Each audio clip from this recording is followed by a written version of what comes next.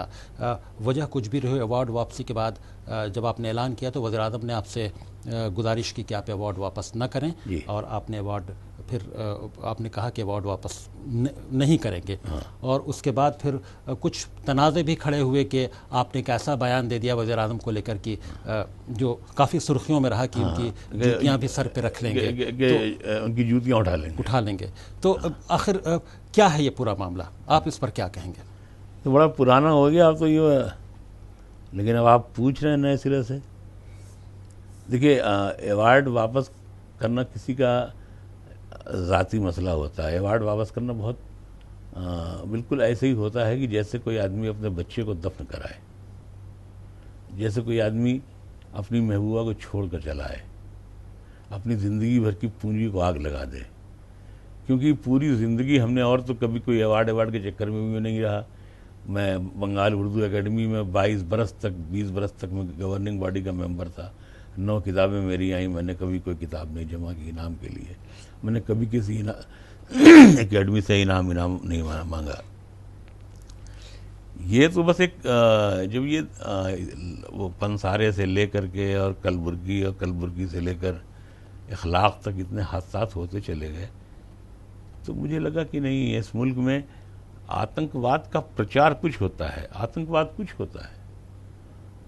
اگر ایک آدمی کسی 2 آدمی کو مار دے تو وہ آتنکوادی ہو جاتا ہے، اور اگر 100 آدمی مل کر کسی اخلاق نام کے آدمی کو مار دیتے ہیں تو وہ دیش پریمی ہو جاتے ہیں.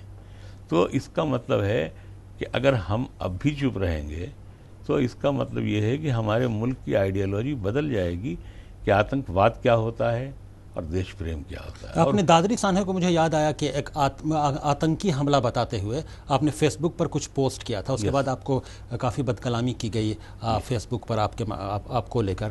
تو کچھ لوگوں کا کہنا ہے کہ شاید اسی سے ناراض ہو کر آپ نے ایوارڈ واپسی کا اعلان کیا، کیونکہ شخصی طور پر آپ پر حملہ ہو رہا نہیں. وہ تو ہم بعد میں جو ہم نے ایوارڈ واپس کیا تھا تب ہم نے بیان دیا تھا.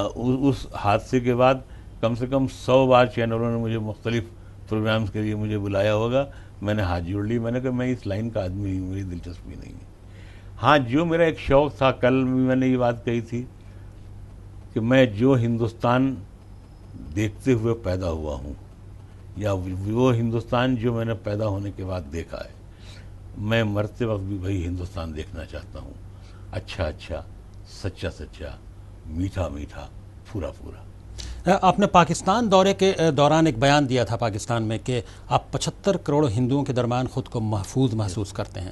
تو آپ اب بھی ویسا محسوس کرتے ہیں؟ اس پر آپ کا کیا موقف؟ بھئی آپ دیکھیں نا، جیسے میں نے یہ تو ابھی تک کچھ نہیں بگڑا ہے، دیوانوں میں آ جاؤ. یہ ان دنوں کی بات ہے، 92 کی بات ہے، جب پورے ملک میں عجیب و غریب حالات تھے. لوگوں کو باقی میں نوجوان نسل کو نہیں معلوم ہے کہ یہ بابری مسجد کا ناٹک چل رہا تھا، رام جنم بھومی والا، اور اس میں روز تماشے ہوتے تھے. رائے بریلی میں ہمارا گھر ہے، وہاں جو ہمارا ملی جلی ہندوستان کی جو آبادی ہے ویسے ہی میرا گھر بھی ہے.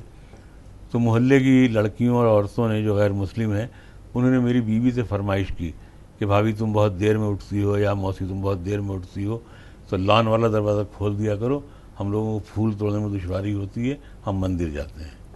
تو اس 92 کے زمانے میں جب لوگ لوہے کے دروازے لگا رہے تھے، میں نے اپنا لکڑی کا دروازہ بیوی سے کہا کہ نہیں، سویرے 5 بجے جب اٹھتی ہو نماز کے لیے تو کھول دیا کرو. میری بیوی ایک بار ہچکچائی بھی کہ نہیں حالات بڑے خراب ہیں. میں نے کوئی حالات خراب نہیں.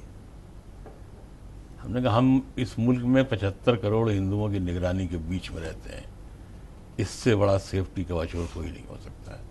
اگر ہمارا قتل ہوتا ہے تو دنیا میں بھی ان کو جواب دینا ہوگا، اور ان کو بھگوان کے پاس جا کر جواب دینا ہوگا کہ تم نے ہمیں بچایا کیوں نہیں. یہی بات جب پاکستان میں مجھ سے پوچھی گئی تو میں نے شانت، جب انہوں نے کہا کہ آپ کے یہاں ہندوستان میں بہت دنگے ہوتے ہیں، یہ ہوتے ہیں وہ ہوتے ہیں، میں نے کہا نہیں، دنگے تو آپ کے یہاں ہوتے ہیں، ہمارے یہاں تو ہوتے ہی نہیں ہیں. ہمارے یہاں صبح دنگا ہوتا ہے، شام کو اسی دکان پہ دونوں چائے پیتے ہیں مسلمان.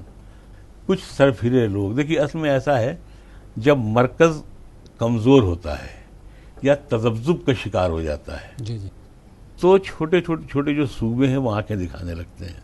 چھوٹے جو نیتا ہوتے ہیں، pocket size, letter head size, یہ سب معلوم ہے. کبھی کوئی کچھ بول دیتا ہے، تم پاکستان چلے جاؤ، تم یہاں چلے جاؤ، تم لاہور چلے جاؤ، تم یہاں چلے جاؤ، وہاں چلے جاؤ۔ ارے بھائی آپ ہمیں بھیجنے والے کون ہوتے ہیں؟ آپ سے کیا لینا دینا؟ آپ اگر ہم کو اگر پردھان منتری بنا دیں مودی صاحب اپنی جگہ، تو یہ اس طرح کے جتنے بھی لیڈر ہیں کسی پارٹی میں ہوں، سب کا ہم باقاعدہ مینٹل چیک کروائیں گے، اگر ان کا دماغ خراب ہے تو ان کو پاگل خانے بھیج دیں۔ یہ اس لائق نہیں کہ عوام میں کھلے گھومیں۔ ذرا سا کچھ 14 سوئی کا خطرہ اگر ہو جاتا ہے تو ہنگامہ ہو جاتا ہے پورے شہر میں۔ یہ باقاعدہ اتنی سوئیاں لگانے کے لائق ہو گئے ہیں، ہنگامہ میں کچھ ہوتا ہی نہیں ہے۔ جی جی، کوئی پاکستان بھیج رہا ہے، کوئی گولی مارے دے رہا ہے، کوئی کپڑا اتارے دے رہا ہے، کوئی 6 بچے پیدا کرائے دے رہا ہے۔ بڑے نانسنس۔ تو ان سے آپ نہیں پوچھیں گے آپ، اور آپ کہیں گے صاحب ہم تو بہت آدرشواد ہیں اور ہم بہت دیش بھکت ہیں۔ یہ اگر آپ دیش بھکت ہیں تو آپ سے بڑے دیش بھکت ہم ہیں۔ انہی تکلیفوں کی وجہ سے آپ نے ایوارڈ واپسی کا جو اعلان کیا تھا، اس تناظر میں یہ جاننا چاہیں گے کہ اعظم خان صاحب سے آپ دونوں کا رشتہ رہا ہے، بڑے بھائی چھوٹے بھائی والا رشتہ رہا ہے۔ آپ کی ایوارڈ واپسی کے بعد انہوں نے آپ کے لیے کچھ نازیبا الفاظ استعمال کر لیے تھے، اس پر آپ کیا کہیں گے؟ نہیں، ان کا بس چلے تو نعوذ باللہ واللہ میاں کے لیے بھی نازیبا الفاظ استعمال کریں تو وہ بھی منٹل کیس ہیں۔ تو نہ ان کی دوستی اچھی، نہ ان کی دشمنی اچھی، اور وہ ہمارے راستے میں آ جاتے ہیں جیسے ایک جانماز کے آگے سے کوئی پاگل گزر جائے، ویسے گزر جاتے ہیں ہماری جانماز کے آگے سے، ورنہ ہمارا ان کا کیا لینا دینا بھائی؟ وہ ایک بہت بڑے مدرسے کے مالک ہو گئے ہیں، ان کے کھانے کمانے کا سب کچھ ہے، ہمارا کوئی لینا دینا اس سے نہیں۔ آپ کو اردو اکیڈمی کا، اتر پردیش اردو اکیڈمی کا صدر بنایا گیا تھا، 2 مہینے کے بعد آپ نے استعفیٰ دے دیا۔ آپ کا یہ کہا جاتا ہے کہ آپ اس بات پر مصر تھے کہ وزیر اعلیٰ خود چل کر آپ کی کرسی تک آئیں اور آپ کو بٹھائیں، شاید اسی وجہ سے آپ نے اردو کی خدمت سے انکار کر دیا۔ دیکھیے، اول تو میں راضی نہیں تھا اور میں انکار کر رہا تھا۔ بہرحال یہ ہے کہ مارے باندھے مجھے پہلی غلطی زندگی میں، کوئی جینوئن غلطی یا انجینوئن غلطی کی تو یہی غلطی کی کہ میں نے اعظم خان کے بہلانے پر میں اس کا چیئرمین ہو گیا یا صدر ہو گیا۔ مجھے نہیں ہونا چاہیے تھا۔ مرنے کے بعد بھی مجھے شرمندگی رہے گی، مجھ سے دھوکہ ہوا۔ میرا صرف یہ کہنا تھا کہ جس کرسی پر، صدر کی کرسی جس پر بیسیکلی مکھ منتری کا حق ہوتا ہے، مکھ منتری اپنی جگہ کسی کو نامزد کر دیتے ہیں، وہ بیٹھتا ہے۔ تو ہم نے کہ جس کرسی نے 19.5 برس سے مکھ منتری کا چہرہ ہی نہیں دیکھا ہے، وہاں ہم بیٹھ کر اردو کی کوئی مدد نہیں کر سکتے ہیں۔ مکھ منتری خود تشریف لائیں، یہاں بیٹھیں، یہاں کے معاملات دیکھیں، اس کے بعد ہم سے کہیں بھائی آپ کیجئے، جو ضرورت پڑے گی ہم آپ کے ساتھ کھڑے ہیں۔ یہ بات تھی۔ بقیہ یہ کہ اور کوئی اختلاف نہیں تھا۔ اچھا بھائی، کرسی پر بیٹھنے نہ بیٹھنے کا لوگوں کو لال بتی کا شوق ہوتا، مجھے تو کوئی اس کا شوق ہی نہیں تھا۔ انشاءاللہ ہم پریسیڈنٹ ہو جائیں گے تب بھی دیکھیے گا بغیر لال بتی کے چلیں گے۔ ہاں، لال بتی تو کمزوری ہے نا، لوگ مطلب بیچارے بیمار لوگ لال بتی لگاتے ہیں، ہٹ جاؤ ہم مرنے والے ہیں، اسٹیشن جلدی پہنچ جائیں، اسپتال جلدی پہنچ جائیں۔ دلی میں عام آدمی پارٹی نے اس روایت کو ختم کیا ہے، لال بتی والے، اس پر دیکھیے عام آدمی پارٹی کی تو پبلسٹی ذرا زیادہ ہوئی جا رہی ہے۔ یہ بنگال میں تو بہت پہلے سے ختم ہے۔ وہ ایک پروگرام میں گیا تھا تو وہاں ایک ویگن آر سے 4 MP اترے، میں کنڈکٹ کر رہا تھا۔ میں نے کہا مجھے بھی MP بننے کا بہت شوق ہے، لیکن صاحب میں بنگال کے MP نہیں بننا چاہتا ہوں۔ یہ ایک ٹوٹلی سی کار میں 4 MP چلے آ رہے ہیں لدے ہوئے، میں تو UP کا MP بننا چاہتا ہوں۔ اب بدماشوں کی طرح چلے جا رہے ہیں، 40 گنے اور 60 بندوقیں اور 30 بدماش، معلوم ہو رہا کوئی آدمی آ رہا ہے۔ تو میں تو اگر کبھی MP بنوں گا بھی زندگی میں تو UP سے بنوں گا، بنگال سے میری کوئی دلچسپی نہیں ہے۔ تو یہ سادگی تو بنگال نے نچھاور کر رکھی ہے 40 سال سے۔ گفتگو جاری رہے گی منور رانا صاحب کے ساتھ۔ فی الحال ہمارے پروگرام بے باک گفتگو میں وقت ہو گیا ایک اور بریک کا، فوراً حاضر ہوتے ہیں۔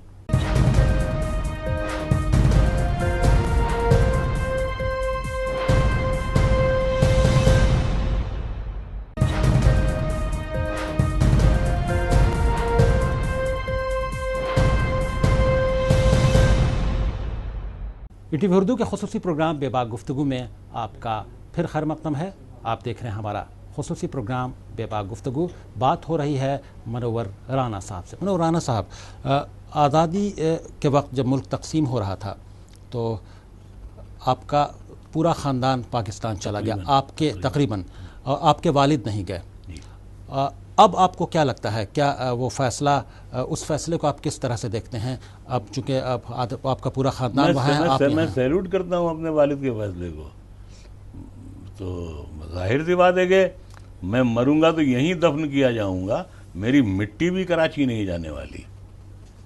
تو ہم زندہ رہیں تو یہاں رہنا چاہیں گے. اور پھر میں نے کسی انٹرویو میں ایک بہت مزے کی بات کہی تھی، میں نے کہا دیکھیے یہاں جو میرے دوست ہیں، جو میرے مہربان ہیں، ان میں صرف مسلمان ہی نہیں ہیں.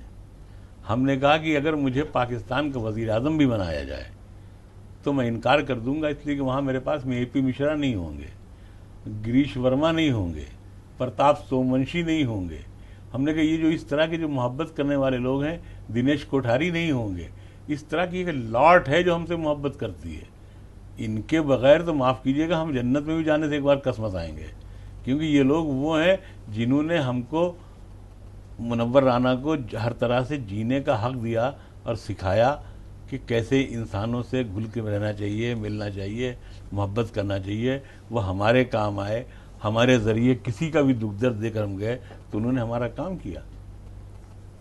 تو پاکستان جو ہے وہ ایک حادثہ تھا، اور اس جیسے حادثے کو لوگ بھول جاتے ہیں، اسی طرح سے ہندوستان کا مسلمان 47 کے بعد ہی اس حادثے کو بھول چکا ہے. اب اگر کوئی پاگل شخص یہ کہتا ہے کہ تم پاکستان چلے جاؤ یا یہاں چلے جاؤ، تو اس کا مطلب ہے کہ وہ شخص اس آدمی کو ماں کی گالی دیتا ہے. اور اگر کوئی شخص کسی کو ماں کی گالی دے تو اس کو فوراً اس کو جیل ہونی چاہیے یا اس کو چوراہے پر جوتوں سے پیٹنا چاہیے.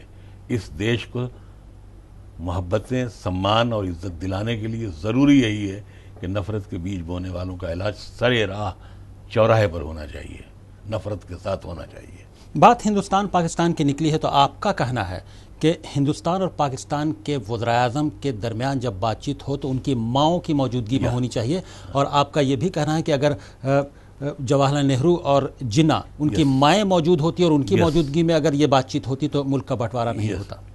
بھائی بہت معمولی سی مثال دیکھ لیجئے کہ یہ جو ہمارے ملک کے جو امبانی خاندان ہے، جی جی، دونوں بھائیوں میں ماں موجود تھی تو برابر ہو گیا معاملہ. تو کیا وجہ ہے کہ اگر جب اس وقت فیصلہ ہو ہی رہا تھا، اتنا بڑا فیصلہ ہو رہا تھا، تو پنڈت نہرو کی ماں بھی بیٹھ جاتی، جناح کی ماں بھی بیٹھ جاتی. چلیے وہ ہم نہیں تھے، آپ نہیں تھے، ہم نے نہیں دیکھا، کل فیصلہ ایک کر لیں. ان کی بھی ماتا شری آ جائیں، نواز شریف کی، ان کی بھی ماتا شری آ جائیں، جو وہ فیصلہ کر دیں، چاہے کشمیر ہو چاہے یہ ہو، دونوں آدمی مان لیں.